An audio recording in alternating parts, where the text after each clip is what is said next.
Nani anaingia chooni? We Jumbe, Jumbe, Jumbe! Mtoto anataka kuwa chizi jamani.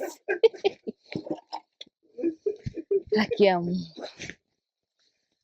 Yaani mtoto huyu. We Jumbe, Jumbe, we Jumbe!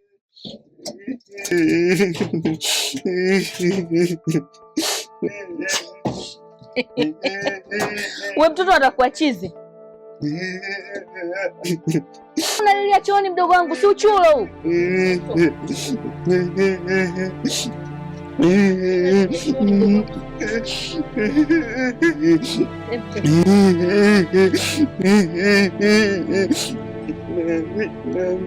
Amina kafanyaje mdogo wangu?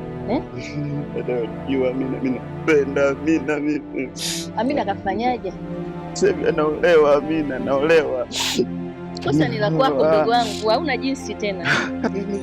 Wewe Amina ulishawahi kumwambia kama unampenda?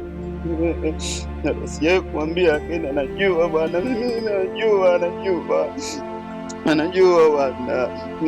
Napenda eti anaolewa eti. Wewe kumtamkia toka mwanzo, unafikiri sasa itakuwaje? Wewe twende ndani ukapumzike, utaoa, wanawake wako wengi. Dada mimi, kwani mabinti wengine sijawaona kijijini hapa, mimi sijaona mabinti wengine dada. Mimi Amina. Wewe jamani. Lazima nifanye kitu. Mimi sikubali. Sikubali. Sasa ukubali nini? Wewe mtu uko naye kila siku unashindwa kumwambia? Ndio unakuja unakaa unalilia chooni.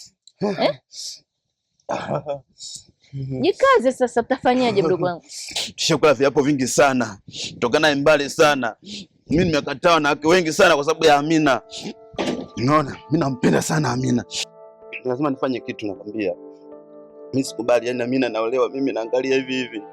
Mimi nimetoka naye mbali. Kutoka naye mbali mimi miaka na miaka. Leo naolewa mimi nipo tu kwenye kijiji hiki.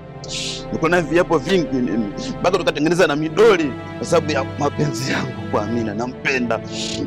Nampenda lakini naolewa. Mimi nafanyaje? Mimi naishije? Naishije sasa mimi naishije? Mdogo wangu, wanawake wako wengi. Hebu nisikilize kwa sababu. Dada, hapana, kataa hiyo. Mimi naishije sasa? Hapana, nini wakati anaolewa? Mimi naishije? Wewe unajua, Amina kuja hapa unajua, wewe unajua ninavyompenda Amina, sawa? Yes, sijawahi kumwambia lakini wewe unajua ninavyompenda Amina. Sasa Amina ana kosa. Sasa mimi naishije? Mimi nakwambia hivi. Nitafanya tukio la kustaajabisha kwenye kijiji hiki. Hai Sadamu na mwakike. Itaeleweka. Najifanya kubaya. Wajumbe. Sio bure.